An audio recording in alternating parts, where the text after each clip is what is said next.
siempre estamos viendo un poco la parte estructural, ¿no? Eso de acá obviamente ya lo van a ver en el tema de histología. Pero como sabemos nosotros, a nivel de lo que es... Acá vamos a encontrar, en esta región vamos a encontrar dos tipos celulares, ¿no? Lo que es la neurona y lo que es la neuroglia. Pero en el caso de la neurona, como ya sabemos, la parte más importante viene a ser el cuerpo, también llamado soma, también llamada pericardio, ¿no? Y que acá vamos a encontrar justamente el núcleo. También podemos encontrar algunas estructuras periféricas que se llaman los cuerpos o corpúsculos de Nix. Y lo llamativo, por supuesto, vienen a ser estas prolongaciones que llamamos nosotros dendritas. Ahora, la parte más longitudinal viene a ser ¿quién? El axón. Y el axón parte primero de un cono, ¿sí? Acá hay una estructura que es el cono axonal. Y por supuesto luego ya viene lo que es el axón con una prolongación final que vendría a ser el telodendrón, ¿no? Con estas terminaciones. Bien.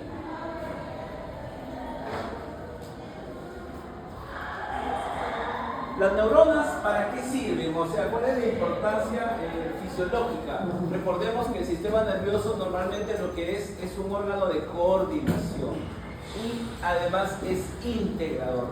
Cuando uno habla de clasificación de neuronas, las neuronas pueden ser por su forma, pero también pueden ser por su función. Y hay que recordar algo importante. Miren, esta región de acá es la médula espinal. Y hay que nosotros recordar que la médula espinal tiene una sustancia gris que es central. ¿Estamos de acuerdo? Y esta sustancia gris tiene lo que se llama las astas anteriores y las astas posteriores. Y desde las astas anteriores nace una neurona, que la neurona lo que hace es actuar sobre un músculo. O sea, es un efector. Y al ser efector mueve el músculo. Por eso es que se le llama a estas neuronas motoras. Motoras tienen que ver con ¿qué? Con movimiento. Pero hay que recordar nosotros que en el asta posterior, todo lo contrario, recibe información. Es decir, nosotros podemos tener receptores sensoriales a nivel de la piel, ¿sí? Y a nivel de la piel, que están la mayoría de receptores, estos al captar un estímulo, llevan la información, ¿para qué? Para que pueda ser procesado a nivel espinal y luego a nivel cerebral. Esto de acá es una neurona sensitiva. O sea, las neuronas con su función pueden ser sensitivas, que son las que llevan la información, pero las motoras son las que ejecutan la acción. ¿Ya? ¿Estamos de acuerdo? Entonces, esa es otra también clasificación de lo que es la neurona. Algunas, miren acá, se encuentran en el sentido, en los órganos de los sentidos. Como pueden ver, aquí estamos viendo nosotros un botón gustativo. Y el botón gustativo, justamente recordemos que tanto el sentido del gusto como el sentido del olfato están estimulados por quimioreceptores. O sea, acá vamos a encontrar sustancias químicas. Y estas sustancias químicas desencadenan un estímulo acá. Y obviamente la neurona, como puedes ver, es una neurona bipolar. Las neuronas bipolares solamente tienen dos prolongaciones. Una es para la parte del receptor y la otra es para el procesamiento. Lo que indica entonces que acá las neuronas bipolares son justamente las más comunes en lo que es el sentido del gusto. ¿Correcto? Pero también lo podemos encontrar en el sentido del olfato. Entonces, otra característica entonces de las funciones que puede tener una neurona. Ahora, si nosotros observamos acá, internamente, les decía que la parte central es justamente el núcleo. Una pregunta, ¿las neuronas se dividen o no? No, no se dividen. Justamente dentro del ciclo celular hay una fase donde ellos, que se llama el estado G, ya no pueden salir de ese estado. Y obviamente quedan en estado latente y obviamente ya no se pueden dividir. Se pueden regenerar por ahí, pero hay que recordar que la regeneración es solamente una cuestión estructural. Pero como división, como mitosis, ¿no? Esto ya no ocurre, ¿ya? Bien, ahora, te decía, los corpúsculos de NIR no son otra cosa como parte de lo que es el retículo, en este caso endoplasmático. Hay obviamente abundantes mitocondrias en esta zona y obviamente las prolongaciones que vienen a ser en este caso las dendritas. Pasa. Ahora por la forma, miren acá. Las neuronas que nosotros conocemos normalmente son aquellas neuronas que tienen muchas prolongaciones y a esas neuronas se les llama multipolares. Cuando tienen dos prolongaciones se llaman bipolares, pero también vamos a encontrar las pseudo unipolares. ¿Qué significa eso? Aquella neurona que solamente tiene una pequeña prolongación y se divide en dos. Parece que fuera bipolar, ojo, parece, pero no. Es un solo cuerpo, una pequeña prolongación y luego se divide, en este caso, en dos. ¿Dónde los encontramos nosotros, muchachos? Nosotros tenemos a nivel de lo que es la médula espinal, había hecho un corte, ¿no? Habíamos hecho un corte y dijimos que de cada lado de la médula sale un nervio que se llama nervio espinal, nervio raquídeo. Y ese nervio, muchachos, en realidad nace a partir de ¿qué? De dos, o sea, de la posterior sale una rama y de la anterior sale otra rama. Las dos se unen y forman un nervio espinal. Ahora viene lo siguiente, de la anterior es solamente una raíz, pero de la posterior, escúchame acá, en el trayecto hay un abultamiento y ese abultamiento se le llama ganglio dorsal. Todos nosotros tenemos ganglios dorsales. ¿Dónde está el ganglio dorsal? En la raíz posterior del nervio espinal. ¿Sí? Ahora, y justamente como es un abultamiento, el abultamiento serían los cuerpos o somas, que son grandes, ¿ya? Y los dos que quedan serían justamente las dos prolongaciones. Entonces, las pseudo-unipolares son características ¿de dónde? Del ganglio dorsal. Ahora, las bipolares ya hemos hablado, te lo he dicho, ¿dónde estaban? En los órganos de los sentidos, ¿no? Los encontramos en la retina, los encontramos en las papilas gustativas, los encontramos en el tejido olfatorio. Las interneuronas, como ves acá, son multipolares, pero se caracterizan porque asocian. Por ejemplo, yo tengo dos hemisferios cerebrales, dos, pero estos dos están comunicados por una estructura. ¿Cómo se llama esa estructura que une? Cuerpo calloso. Entonces el cuerpo calloso, por ejemplo, tiene interneuronas, característicos, ¿no? Y las neuronas motoras, ojo, acá también un detalle. La médula espinal tiene las llamadas astas anteriores, pero uno ve un corte. Pero si tú la vieras de manera longitudinal, se llaman haces, ¿correcto? Y esos haces se llaman haces piramidales. Pirámides se llaman, pirámides. Y esas pirámides, muchachos, van en la médula así. O sea, el lado izquierdo va acá, el lado derecho va acá. Pero a nivel del bulbo raquídeo se entrecruzan. Y eso explica por qué tú que escribes con tu mano derecha, tu hemisferio dominante es el izquierdo. En mi caso, yo soy zurdo, mi hemisferio dominante, correcto. Pregunta, ¿se entrecruzan todas? No, solo el 90%. El 10% sigue en el mismo lado. ¿Ya? Siguen en el mismo lado. Sin embargo, hay que recordar que los dos hemisferios no tienen la misma estructura, pero no tienen la misma funcionalidad. ¿Correcto? De ahí entonces que la afectación, por ejemplo, ¿cuál sería más peligroso de los dos que se afecten, de los dos hemisferios? ¿Pero cuál? El derecho, o sea, digamos en otras palabras, yo tengo un zurdo y un diestro y se lesiona su hemisferio dominante. ¿Está bien? La pregunta es, ¿en quién se produce mayor daño? En el zurdo.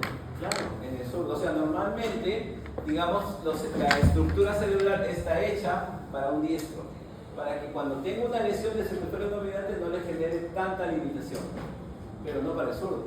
¿Correcto? A eso se refiere. Pero ya cuando veamos el tema de corteza cerebral, ahí lo vamos a ver. ¿Ya? Entonces, las neuronas que están en la médula espinal, en las astas anteriores de la médula espinal, se llaman neuronas motoras. Y ya saben, ¿por qué motoras? Porque van a ir ¿a dónde? A un músculo y a ejercer, obviamente, un movimiento. Y acá vemos entonces ya solamente multipolares, ¿no? Como pueden ver, ya habíamos hablado que estaban en la médula, pero acá también vamos a encontrar, mira, a nivel de la corteza cerebral, se llaman células de Bex, B-E-T-Z, Bex. Las células gigantes de Bex se encuentran justamente dentro, por si acaso la corteza cerebral tiene 6 capas, ¿ya? 6 capas. Y dentro de unas 6 capas se encuentran las de Bex. Es un ejemplo de multipolares, ¿sí? También lo que hemos visto acá, en la médula espinal, ¿no? Las motoneuronas, ¿no? Que están en las patas anteriores. Y finalmente también en el cerebelo, obviamente mucho más ramificadas, ¿no? Se le llaman inclusive arborescentes, vendrían a ser las células de Purkinje del cerebelo, ¿no? Como ejemplos de multipolares. Ahora, aquí estamos viendo la clasificación ya en ese cuadro funcional, ¿no?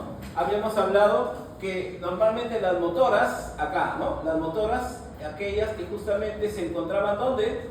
En la raíz que anterior o posterior. Anterior, en la raíz anterior, ahí se van a encontrar. Y esto es eferente, ¿no? Porque hay que recordar que la que capta, en este caso el estímulo, es la aferente, es la sensitiva, ¿no? La sensitiva es la que tiene esa característica, ¿no? Acá, ¿no? Sensitivas. Pero estas son las que van a captar, son aferentes. En cambio, las motoras vendrían a ser eferentes, ¿no? Por eso dice acá, conduce el impulso desde los receptores sensoriales, desde la piel hasta el cerebro y médula espinal. En cambio, acá es al revés. Las motoras van desde el cerebro y médula espinal hacia el músculo y glándulas, ¿no? Que es el efecto, ¿no? Y acá, como pueden ver, las sensoriales, habíamos hablado, ¿no? Por ejemplo, las de los ganglios, puede ser que pseudo, unipolares o bipolares. Cuando uno habla sensorial, también incluye acá a los órganos de los sentidos.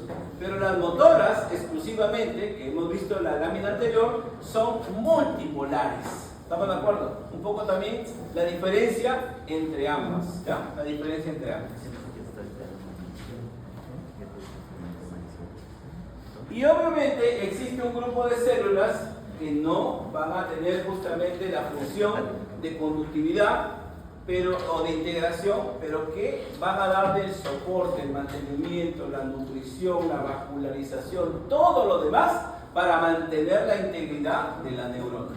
Y obviamente estamos hablando de las glías o neuroglias. Y como saben, hay una clasificación de acuerdo al tamaño, porque las más pequeñas vienen a ser estos macrófagos, ¿correcto? Las microglias, que ya saben ustedes que son macrófagos, pero son macrófagos que son mononucleares y que, como pueden ver, no están distribuidos de manera homogénea, sino que van a abundar en el tronco cerebral, en el hipocampo y en los ganglios basales, ¿ya? Y acá son 4 tipos celulares que vamos a detallar acá. Bien, ¿cuántas células gliales eran? Astrocitos, oligodendrocitos, células de Schwann y células ependimales. Recordemos que las células de Schwann y los oligodendrocitos se encargan de formar una mezcla de proteínas y lípidos llamada mielina, ¿correcto? Y obviamente la mielina tiene una función, ¿no? ¿A dónde va a estar la mielina? ¿En el cuerpo? No, en el axón. Ahí va a estar obviamente envuelta. Vamos a ver justamente cómo es la mielogénesis. Y como pueden ver, la diferencia, ¿cuál es? Que las células de Schwann están en el sistema nervioso periférico, mientras que el oligodendrocito está en el sistema nervioso central, ¿no? Entonces ambas vienen a ser justamente formadoras de mielina. Mira acá. Y como pueden ver, ahí está lo que te mencionaba, la mielogénesis, o sea, la formación de la mielina empieza desde la semana 24 de gestación. Desde ahí empieza a formarse. ¿Estamos de acuerdo? Y hay que recordar que no es homogénea, porque tú dices, oye, yo tengo acá un tubo, que sería el axón, y lo revisto totalmente así, ¿no? De mielina. No. Esta mielina tiene unas interrupciones en ciertos segmentos. Y esas interrupciones se llaman los nodos de Ramia. ¿Y para qué? Para que cuando viaje el impulso, justamente haga un salto, lo que se conoce como la conducción saltatoria. Y eso justamente, ¿qué favorece? favorece que aumente la velocidad de ese impulso. ¿Ya? Y como pueden ver acá, bueno, acá está la mielinización. ¿Qué significa esto? Que tenemos acá el axón y la célula, en este caso, la célula de Schwann, envuelve. Pero esta de acá va a empezar a hacer una migración. ¿Qué quiere decir eso? Que su citoplasma se va a elongar y va a hacerlo de manera espiralada. ¿Correcto? Lo va envolviendo. Eso es lo que va haciendo. Una migración y finalmente va formando todas las capas, en este caso, de mielina, ¿no? De esa manera es que se genera este proceso de mielogénesis. Igual, acá podemos ver entonces la composición, ¿sí? La composición de la mielina, y te dije que era una mezcla de lípidos y proteínas. Otra cosa importante, normalmente la célula de Schwann es pequeña. Significa entonces que para un axón yo voy a necesitar varias células de Schwann. En cambio, el oligodendrocito es grande, lo que significa entonces que un solo oligodendrocito puede envolver a varios axones, ¿correcto? Un solo oligodendrocito a varios axones, y acá es al revés. Varias células de Schwann para un solo axón. ¿Ya? Y ahí, bueno, es un poco hablar de las características, pero vamos pasando eso para continuar con las demás células acá. Bueno, todas las funciones que tiene, ¿no? Ahora, obviamente vamos a hablar todavía de los astrocitos acá, pero los astrocitos, que son los más abundantes, son los que desarrollan la mayor parte de lo que vienen a ser las funciones de la neuroglia. La parte de la mielina ya lo hemos hablado, solamente para células de Schwann y oligodendrocitos. El tema, por ejemplo, de lo que viene a ser la remoción de productos de desechos celulares, eso lo hace normalmente ¿quién? Lo hace el macrófago, ¿sí? Pero lo demás justamente está relacionado con todo lo que viene a ser el astrocito. No olvidar, hay dos tipos de astrocitos. Un astrocito fibroso, que normalmente es el estructural, el que le da el soporte a las neuronas, y hay un astrocito que se llama protoplasmático, que es normalmente el que tiene la mayor función, que vamos a revisar dentro de esa lámina. Mira acá.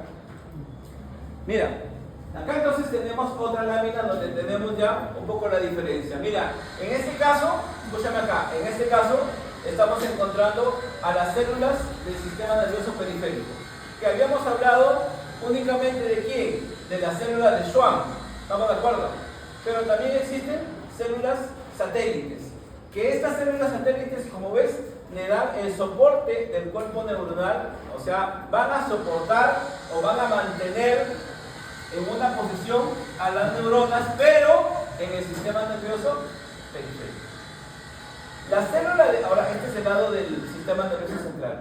La célula de Schwann y el oligodendrocito comparten la misma función. Lo hemos dicho, se van a encargar de ¿qué? De formar mielina, ¿no es cierto? Pero el astrocito, como pueden ver acá, el astrocito es el que desarrolla el mayor número de funciones. Ojo, también son células. ¿Quién era el soporte de las neuronas en el periférico? Las células satélites. Pero ¿quién lo es en el sistema nervioso central? El astrocito. Forman, eso de acá es importante, ¿no? La barrera hematoencefálica. ¿Qué significa eso? Que los astrocitos van a ir con sus prolongaciones. Este es el capilar, ¿no? Porque hay que recordar que hay vasos sanguíneos. Y lo que hace el astrocito es hacer esto, ¿no? Ahí, como que lo envuelve. Los pies chupadores que le llaman, ¿no? Lo envuelve. Pero no solamente lo envuelve, sino que va a formar una estructura que va a impedir el paso de bacterias, de parásitos, ¿no? Por eso es un filtro, por eso se llama barrera hematoencefálica. Claro, no todos los microorganismos los puede evitar. La parte viral no se puede evitar. Los priones no se pueden evitar.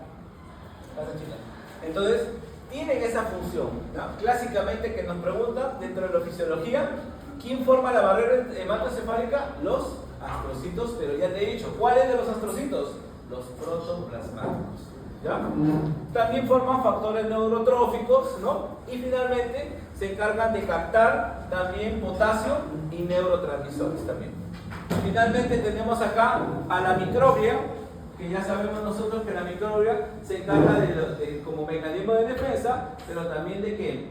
de remoción de lo que son restos celulares, producto en este caso de la mitosis o del metabolismo, en este caso celular. Y las células ependimarias, que ya sabemos nosotros, ¿dónde están esas células ependimarias? Recordemos que el sistema nervioso central presenta cavidades. Por ejemplo, dentro de la médula encontramos una cavidad, ¿correcto? Que se llama el conducto del epéndimo. Y ese conducto tiene estas células, pero no se quedan solamente, el nombre se le llama por la zona de la médula. Pero la pregunta es, ¿y en el bulbo también hay una cavidad? Sí. ¿Y en la protuberancia? ¿Y en los pedúnculos cerebrales? ¿Y en el cerebro? Todo eso continúa. Es un sistema que vamos a encontrar ahí. Y es así: conducto del epéndimo, cuarto ventrículo, tercer ventrículo y ventrículo laterales. Son las 4 cavidades que vamos a encontrar y todas están revestidas por estas células ependimarias. ¿Ya? Células ependimarias. Bueno, y nuestra clase tiene que ver con fisiología, pues no podemos hablar de fisiología si no hablamos de sinapsis, ¿no es cierto? ¿Qué es la sinapsis? La sinapsis, como sabemos, es una comunicación entre dos neuronas, ¿correcto? Y esa comunicación se puede dar, por ejemplo, a través de sustancias químicas, ¿correcto? Pero hay que recordar que no solamente hay sinapsis química, también existe sinapsis eléctrica. Son distintas, ¿estamos de acuerdo? Pero acá, como pueden visualizar, aquí para ir ubicándonos, esto de acá es un terminal, en este caso, axónico. ¿Estamos de acuerdo? Y este terminal axónico, muchachos, está en contacto con un terminal, en este caso, postsináptico. O sea, va a estar en contacto con esta estructura. La pregunta es esta, porque a veces nos perdemos ahí. Ya, esto ya sé que es del axón de una neurona. ¿Y esto de quién puede ser? ¿Puede ser otra neurona, muchachos? Sí, puede ser otra neurona. Puede ser parte de otra neurona, como cuál. Puede ser una dendrita. Puede ser el axón. ¿Está bien o no? Pero también, ¿qué puede ser, muchachos?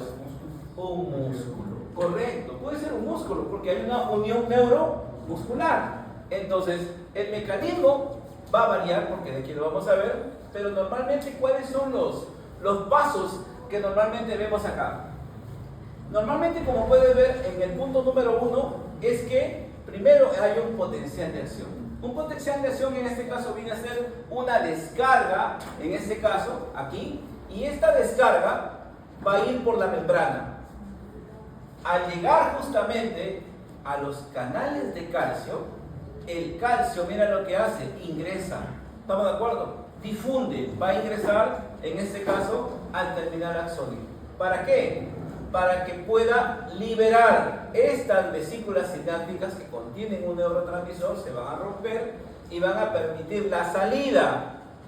Pero la salida de un neurotransmisor le dan un nombre particular. Le dicen acá exocitosis. Por exocitosis salen, ¿ya? ¿Quién va a salir? Un neurotransmisor, que ya sabes que en el músculo, por ejemplo, es la acetilcolina, ¿no es cierto? Y esta acetilcolina va a estar en contacto ¿con quién? Con un receptor. Y finalmente el receptor me va a dar una respuesta. ¿Estamos de acuerdo? Ahora, esa respuesta puede ser variable. ¿Por qué? Porque no es lo mismo entre neurona y neurona que con un músculo. Veamos entonces cómo sería eso. Mira, escúchame acá. La primera parte quedó claro. ¿Estamos de acuerdo o no? Primero, ¿qué hay? Una despolarización. Luego, ¿qué hay? Se abre el canal de calcio. El calcio ingresa y se va a romper las vesículas. Las vesículas liberan un neurotransmisor. ¿Y el neurotransmisor sale por qué? Por exocitosis. ¿A dónde va a ir? Va a ir a un receptor del terminal postsináptico. Y ese receptor, ¿qué va a hacer? Una respuesta. Hasta ahí estamos claros. Ahora, vayamos al receptor entonces.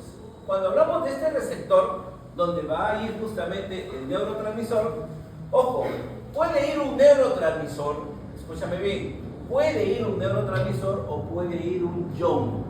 ¿Qué es un ion? ¿Se acuerdan de eso, no? ¿Qué es un ion? Un ion es un átomo cargado eléctricamente. Nada más, eso es un ion. Puede ser positivo, puede ser negativo. ¿Quiénes son los positivos más comunes? Sodio, potasio, calcio, ¿no es cierto? Y negativo, cloruro cloruro. ¿No te acuerdas de química, de cloro? Me vas a decir, no, estamos acá en medicina. El cloro, si tú me dices cloro, el cloro es un gas. Cl2 es un gas tóxico, venenoso. Así que no entra un gas, entra un ion, el ion cloruro. ¿Ya?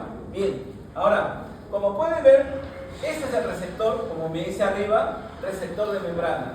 Y acá es donde va a llegar justamente el ion, o puede llegar en este caso un neurotransmisor. Llega y permite justamente la permeabilidad. ¿Permeabilidad qué significa? Que va a abrirse, está cerrado, ¿está bien o no? Está cerrado y acá se apertura y va a ingresar. ¿Estamos de acuerdo? Va a ingresar y va a desencadenar una respuesta. ¿Correcto? Ahora, ojo, esto de acá es un componente ionófero, o sea, que está relacionado con un ion. ¿Estamos de acuerdo? Pero puede estar relacionado con un segundo mensajero. Cuando vean ustedes, escúchame, cuando vean ustedes endocrino, en endocrino justamente, ¿qué se ve? Justamente que toda hormona, ¿estamos de acuerdo? La formación de una hormona está justamente mediada por los llamados segundos mensajeros. Ahora, la pregunta es, ¿y de qué estamos hablando acá? Mira, en esta parte, nuevamente, como pueden ver, acá está el receptor. ¿Está bien o no? Pero ¿quién llega acá? Vuelvo a repetir para que no te quede problemas. Yo tengo acá receptores y acá también hay receptor. Hasta ahí estamos de acuerdo. Pero ¿quién está acá estimulando esto? Un ion. ¿Me dejo entender o no? Son iones, cationes o aniones. ¿Está bien? Y van a aperturar para desarrollar una respuesta. Pero en este caso, no está llegando un ion. ¿Qué está llegando? Un neurotransmisor. Llega acá. Pero el neurotransmisor, aquí viene el tema, el neurotransmisor lo que hace es desarrollar justamente o activar al segundo mensajero.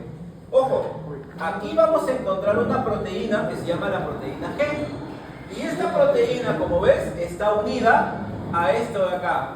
Mira, a la guanosina trifosfato, que ya lo hemos hablado en el músculo, ¿no? Y que puede liberar un átomo de fósforo y se va a transformar en una guanosina difosfato. Trifosfato, ¿estamos de acuerdo? Tres fósforos, libera uno y te queda un difosfato. Y esto de acá va a desarrollar una reacción en cascada. Esa reacción en cascada significa que van a formar productos bioquímicos. Y esos productos bioquímicos van a desarrollar una respuesta. ¿Estamos de acuerdo? O sea, son dos respuestas diferentes. Acá llegan iones y acá llegan neurotransmisores. ¿Ya? Neurotransmisores. Mira. Y acá nuevamente, ¿no? Lo que te mencionaba. Esto también es parte ya del segundo ejemplo, ¿no? Entonces, aquí el receptor justamente se une a la proteína, ¿no? A la proteína G. Pero date cuenta de algo importante acá. Esta proteína puede llevar a cabo que otros canales se abran. Acá significa gradiente, canales gradientes de iones en este caso. Y ahí es lo que va a permitir también el ingreso de otros iones acá. Pero lo más importante es esto de acá, ¿no es cierto? ¿Cuál? Que el receptor, después de la activación de la proteína, me va a activar a un segundo mensajero. Normalmente los segundos mensajeros es el AMP cíclico y el GMP cíclico. ¿Estamos de acuerdo? Estos son los que estaban mencionando hace un momento. Eso es finalmente lo que se activa. Te decía, llega el neurotransmisor, se une a la proteína, libera un átomo de fósforo y luego, ¿qué pasa? Una reacción en cadena. Esa reacción en cadena es la activación de ¿quién? Del AMP cíclico, que son los característicos segundos mensajeros que vamos a ver acá. ¿Ya?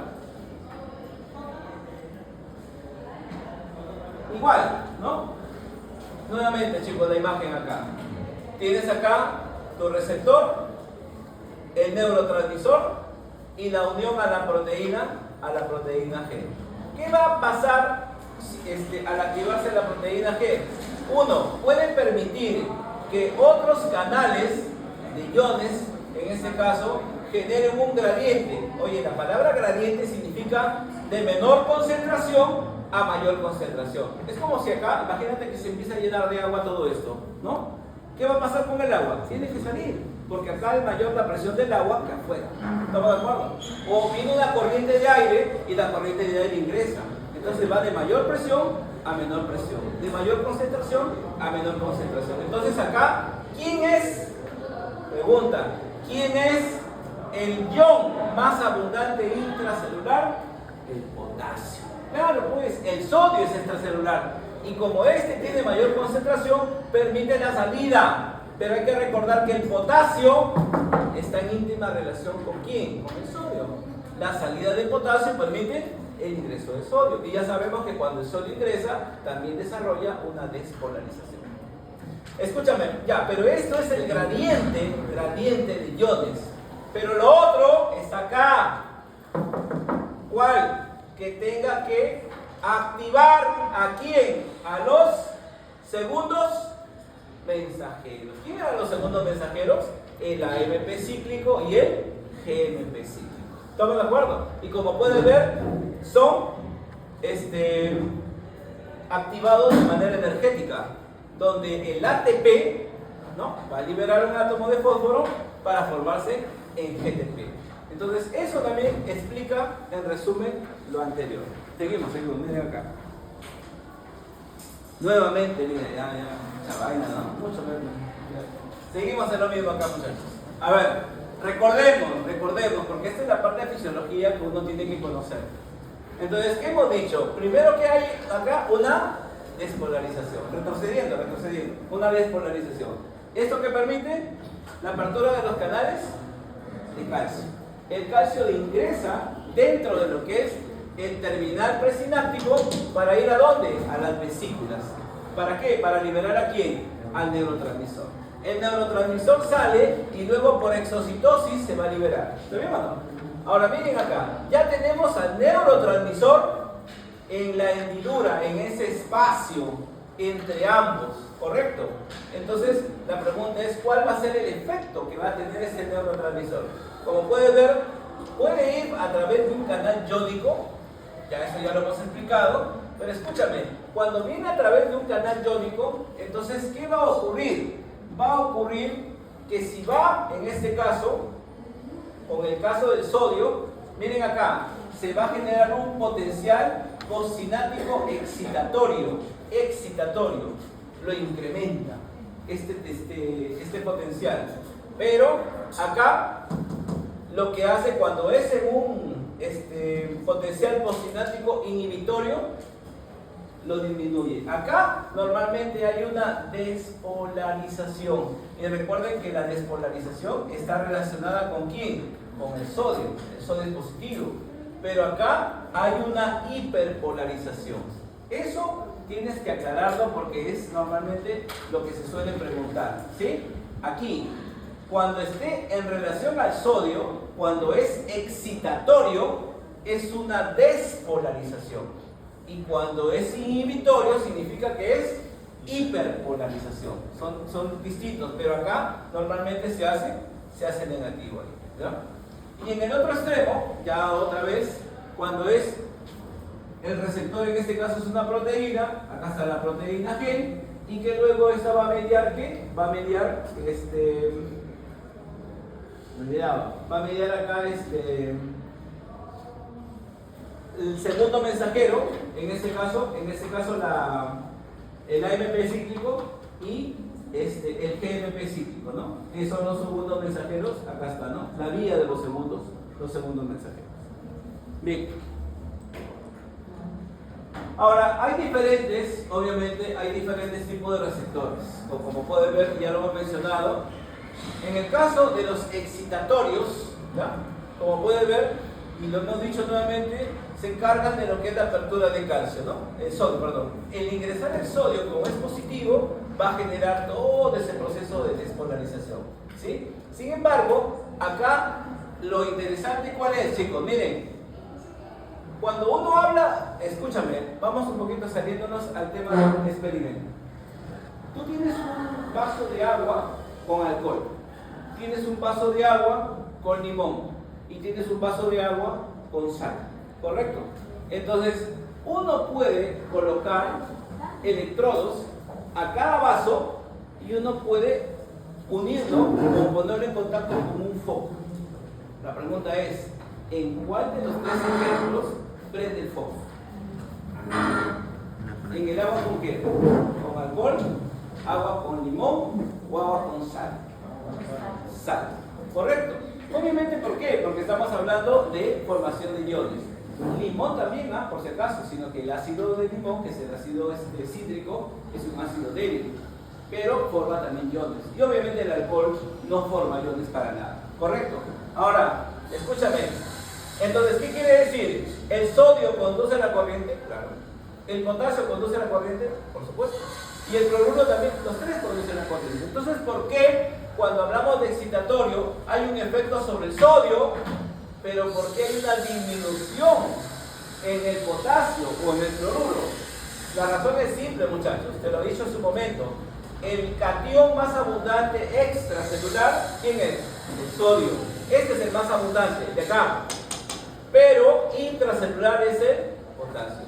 Y yo te he dicho, cuando hablamos de un canal, normalmente los dos elementos están íntimamente relacionados. O sea, si yo voy a aperturar canales de sodio, este va a ingresar, ingresa, pero el potasio sale. ¿Estamos de acuerdo? O sea, no pueden estar juntos ahí, ¿no? O sea, es imposible, ¿no? Entonces, esa salida de potasio explica por qué al salir disminuye esa conductancia, ¿correcto? Por la salida del potasio, ¿sí? Bien, en cambio, la inhibición, como pueden ver, es por apertura de canales de qué. ¿Y qué te he dicho yo en la diapositiva anterior? Que cuando tengo un potencial postsináptico excitatorio, ¿estamos de acuerdo? Es positivo, ¿pero por qué? Porque se está llenando ¿de qué? De sodio, de positivos. Pero el inhibitorio, que es la hiperpolarización, ¿sabes o no? Hiperpolarización es negativo. Y ya sabes por qué. Porque tiene que estar relacionado ¿con quién? Con el cloruro. Entonces la carga está relacionada a este anión, al cloruro en este caso. Y mira, como el cloro, ¿no? Es un matrimonio acá, ¿no? Están juntos los dos, no se separan. O sea, si sale el potasio, sale el cloro también, ¿no? Entonces significa entonces que aquí es al revés. Al haber una mayor concentración de cloro, ¿qué habrá? Potasio. ¿Está bien o no? ¿Y eso qué va a provocar? ¿Qué va a provocar? Que justamente la conductancia del potasio aumente. ¿Correcto? En este caso no, porque ingresó el sodio, pero estoy sacando el potasio. Por eso es que disminuye esa conductancia. Pero en este caso no. Al ingresar el cloro, va con su pareja ahí, ¿no? Van juntos los dos y por eso aumenta la conductancia. Entonces, cuidado con ese juego de palabras para el tema del examen, ¿eh? Tengan cuidado. Bueno, y aquí tenemos a los neurotransmisores, en este caso más comunes, ¿no? Que tenemos acá, ¿no? Conocen ustedes a todos ellos, ¿no? Si bien es cierto, siempre hablamos de ¿no? Para el tema de muscular, pero obviamente hay toda una variedad. ¿Esto qué significa?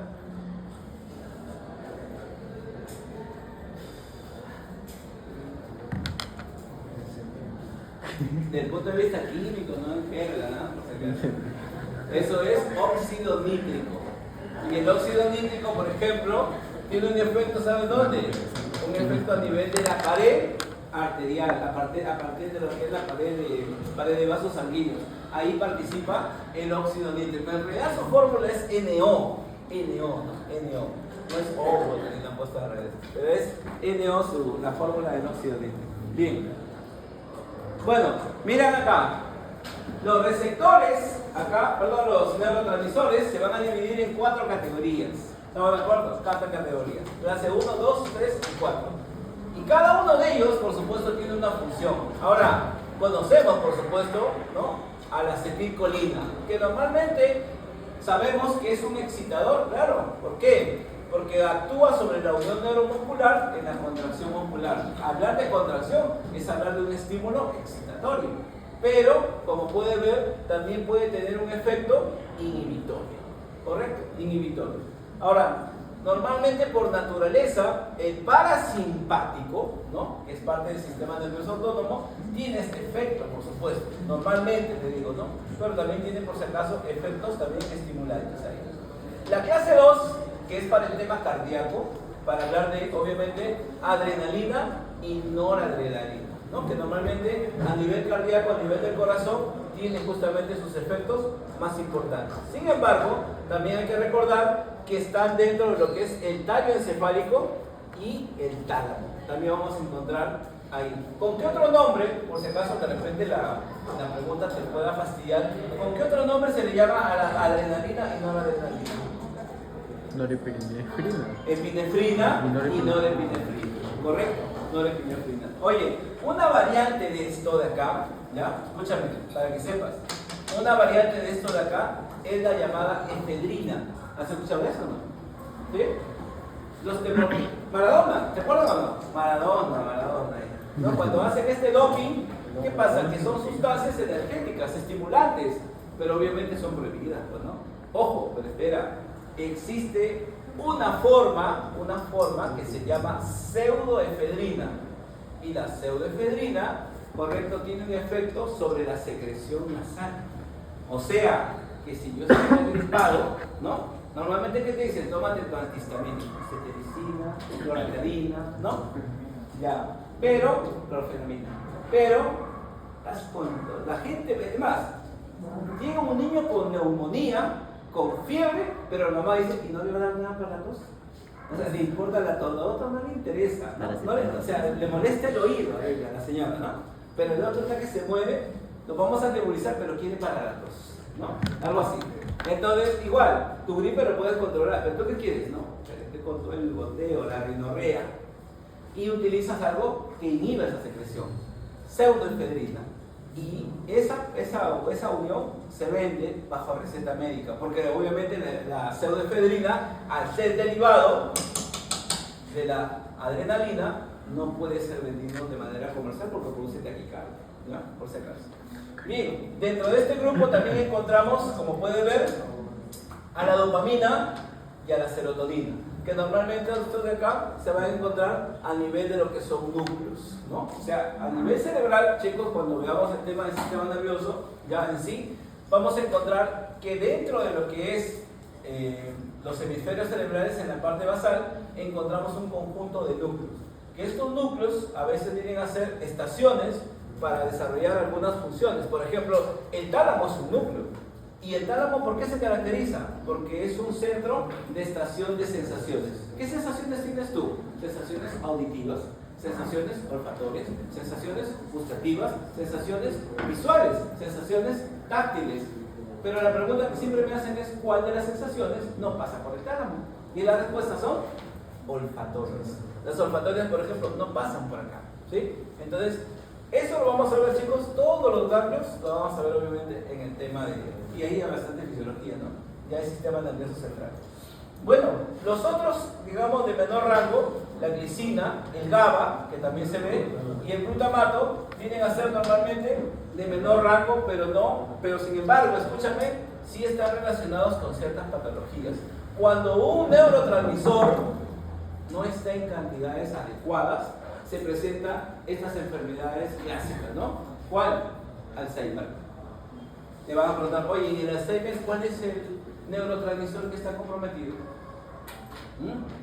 ¿Qué más? Anorexia. También, ¿cuál está comprometido en anorexia ahí? ¿Qué más? Parkinson. ¿Quién es el neurotransmisor que está comprometido? O sea, eso de ahí tiene que quedar claro justamente al momento de hacer esta evaluación. Chicos, y como ves acá, la clase 4, el último ahí, el óxido nítrico. ¿Ya? Seguimos, miren acá. Miren acá. Seguimos todavía con el tema de neurotransmisores acá. Entonces, aquí, como pueden ver, chicos, como pueden ver, la acetilcolina, ¿no? Que es el neurotransmisor, ¿no? Por excelencia que vemos acá. Igual, ya sabes, hay una despolarización, ¿no es cierto?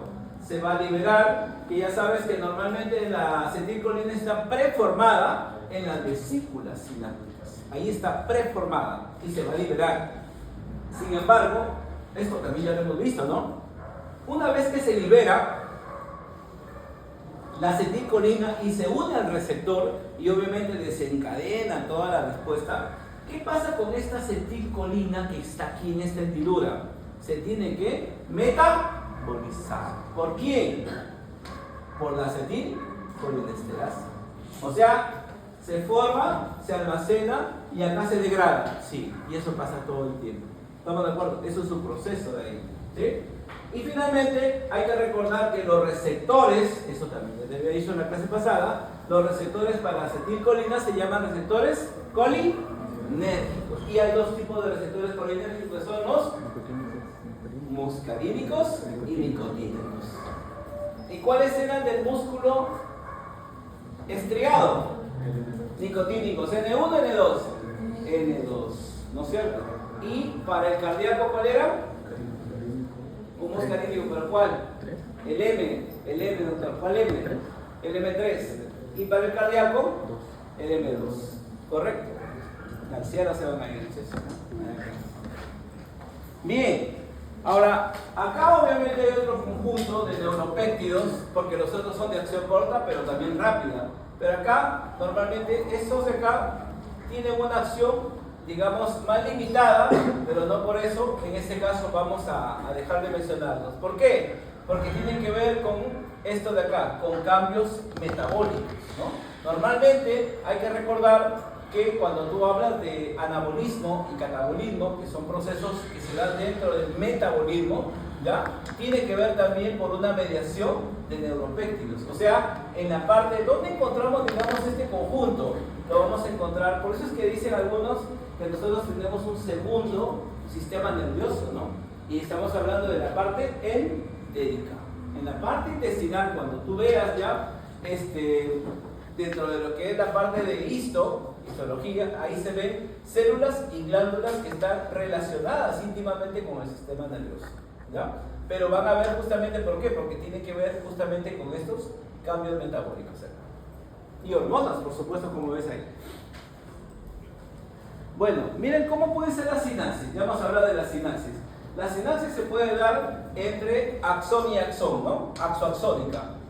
Entre el axón y el cuerpo, en este caso, ¿no? Acá, que sería la axosomática. Pero la más común es la, perdón, acá, la axodendrítica, ¿no? Que sería la más común. Es decir, tienes una neurona y empieza otra, y empieza otra, y empieza otra, ¿no? Entonces el extremo viene a ser la dendrita, y el otro extremo en este caso viene a ser el tema del axón, ¿no? Que sería en este caso la más común de las sinapsis. Otras clasificaciones, muchachos. Mucha vaina, ¿no? Ya ahí ven. Aquí vamos a encontrar a esta, ¿no? ¿Te acuerdas? Aunque ya lo había repetido, hay una sinapsis que se llama eléctrica y una sinapsis química. ¿Estamos de acuerdo? La eléctrica normalmente está mediada por, en este caso, iones. Acá vamos a ver una serie de iones que van acá a aperturar estos canales, ¿ya? Y van a desarrollar en este caso la difusión de los mismos a través de proteínas y desarrollan una respuesta, ¿no? Pero esto de acá tiene una particularidad, muchachos. ¿Cuál es? Que justamente pueden ir de un lado para otro. O sea, ¿qué quiere decir? Que yo puedo estimular este extremo y el estímulo viene para acá. ¿Está bien o no? Pero puede ser al revés. Puede que este se estimule o no y vaya para acá. Por eso se dice que es bidireccional. ¿Correcto? A diferencia de la sinapsis química, que es unidireccional. Entonces es un poco para diferenciar una sinapsis de la otra, ¿no? Y la química, como puede ver, ya era más común, ¿no? Ya hemos repetido todo esto, ¿no? Cómo se va a llevar a cabo, pero normalmente esto va en una sola dirección, es anterógrada, ¿no? Anterógrada esa dirección. Bueno, y vamos un poquito acá, haciendo una pausa en esta parte del espacio sináptico. Miren acá, cuando hay una sinapsis, para ir repasando, dice acá, el impulso, va a la neurona presináptica y va a viajar hacia el botón sináptico. ¿Para qué? Para la apertura de ¿qué? De canales de calcio, ¿no es cierto? Este calcio va a ir a la zona terminal y por exocitosis libera ¿a quién? A los neurotransmisores, que es lo que habíamos mencionado. Sin embargo, aquí viene el tema. Estos receptores que se han liberado, ¿estamos de acuerdo? Que se han liberado, van a ir ¿a dónde? A receptores específicos. ¿Correcto? Una cosa importante, ¿no? Cuando uno habla, por ejemplo, de una hormona, decimos que la hormona, por definición, es una sustancia química, pero de acción específica. ¿Y por qué hablamos de acción específica? Porque tiene un receptor específico. ¿Sí? En este caso, la acetilcolina tiene sus receptores. De alguna manera, eso explica esa definición, ¿no? Que sea específico. Y finalmente, como ya sabes, el neurotransmisor, al unirse con el receptor, genera una reacción. Hemos dicho, puede ser a nivel de iones o puede ser a nivel de proteínas como segundos mensajeros, ¿ya? Como segundos mensajeros. Bueno, y en este caso, mira, aquí, bueno, si queremos verlo de esta manera, ¿no? Por acá. En la unión neuromuscular, ya lo hemos visto también, ¿qué pasaba? Aquí vamos a encontrar que justamente el receptor se va a unir, en este caso, el neurotransmisor se une a su receptor de membrana. Pero como pueden ver acá, en esta sinapsis vamos a ver que esta terminación nerviosa va a ir a una fibra muscular. Sin embargo, esta terminación nerviosa, vuelvo a repetir, la neurona tiene muchas prolongaciones, muchas, pero esta está yendo a una fibra nada más. Pero ¿qué pasa si ese terminal va a ir a varias fibras? ¿Estamos de acuerdo? Entonces la terminación nerviosa, con el conjunto de fibras que la conforman, se le llama unidad motora. ¿Estamos de acuerdo? Y al final todas las fibras tienen que hacer el mismo efecto, que es que contracción, acortamiento de la fibra muscular. Muy bien. Ahora, pero este acortamiento, si nosotros retrocedemos, aquí empieza, ¿no?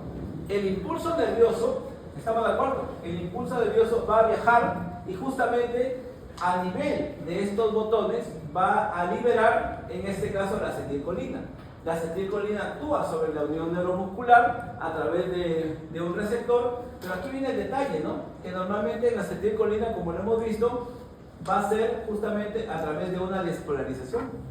Y hemos visto bien claro, ¿con quién se relaciona la despolarización? Con el ingreso del sodio. Pero cuando hablamos de hiperpolarización, ¿es con quién? Con el potasio, ¿no es cierto?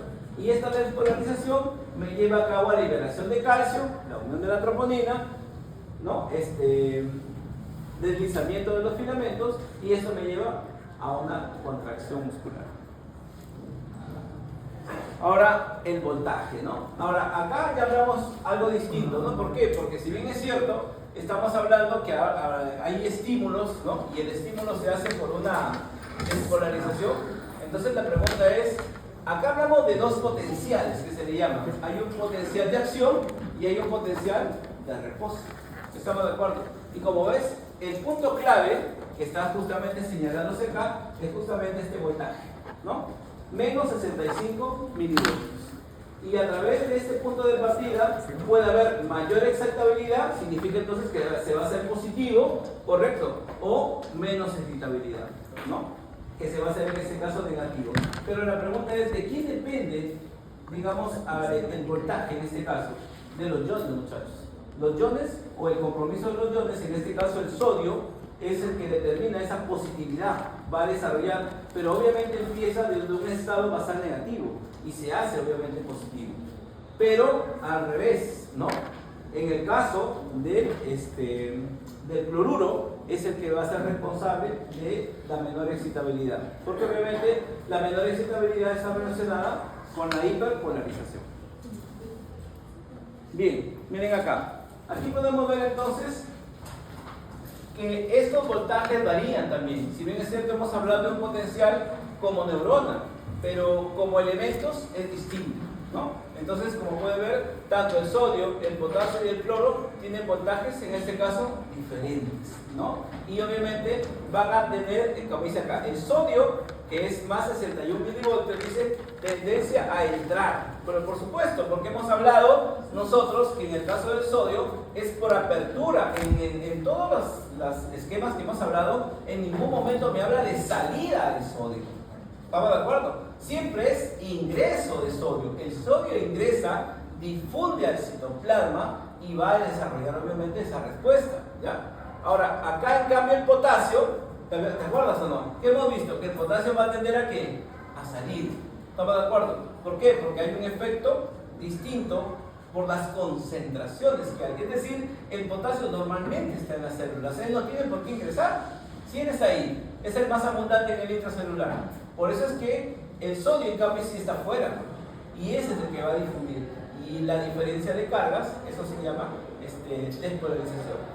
Ahora, y miren acá en el caso del cloruro acá. El cloruro me dice acá tendencia que a entrar a la bomba de cloro, ¿correcto? Es decir, la bomba de cloro en realidad está acoplada, es distinta ahí, ¿no? Pero digamos, no juega un papel determinante salvo en la hiperpolarización. Pero normalmente la sinapsis química está relacionada directamente justamente con el ingreso del sodio, que es el, digamos, el punto más importante, ¿ya? El sodio.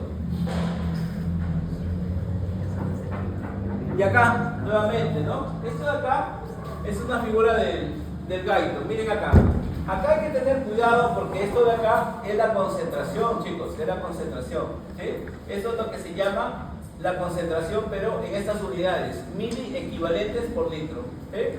Escúchame, existe un examen que se llama, la vez pasada se había comentado, que se llama AGA. ¿Qué era AGA? Análisis de gases arteriales. ¿Correcto? Cuando una persona, escúchame acá, cuando una persona tiene insuficiencia respiratoria, ¿estamos de acuerdo? Está con oxígeno, en ese caso, lo que está alterado de por sí debe ser el medio interno. O sea, debe tener una causa ya. Oye, debe ser una neumonía, correcto, pero de repente tiene otro compromiso. Es un diabético con neumonía. No, pero es un diabético con insuficiencia renal con neumonía. Y aquí mira todo lo que se empieza a alterar. Entonces, hay que ver cómo está el medio interno. Y para evaluar el medio interno, yo pido un AGA. En el AGA, obviamente, lo primero que me sale es la concentración de electrolitos. Ojo, esto de acá son las concentraciones normales. Y esto me va a indicar entonces que si yo tengo, por ejemplo, 130 de sodio, ¿cómo se llamaría eso? Muchachos, lo normal es 142 mil equivalentes por litro. Y si yo tengo 130, ¿cómo se llama eso? Hipo. ¿Así? Hipo. Tenemos que retroceder. Oye, el nombre latín, nombre latín del sodio. ¿Por qué el símbolo del sodio es Na? ¿Por qué no es SO? Tanta vaina. SO, doctor. Sodio. Porque el latín del sodio es natrium. Potasio es calium. Entonces por eso se dice hiponatremia. Yo acá hipocalemia. Química, muchachos. Ustedes que odiaban aquí que me caen. Un poco está la explicación. O sea, y nos encontramos con esos casos. Hay hipercalemia, por supuesto. ¿Qué pasa si tú estás vomitando? Y vomitas. Pregunta, ¿qué estás eliminando?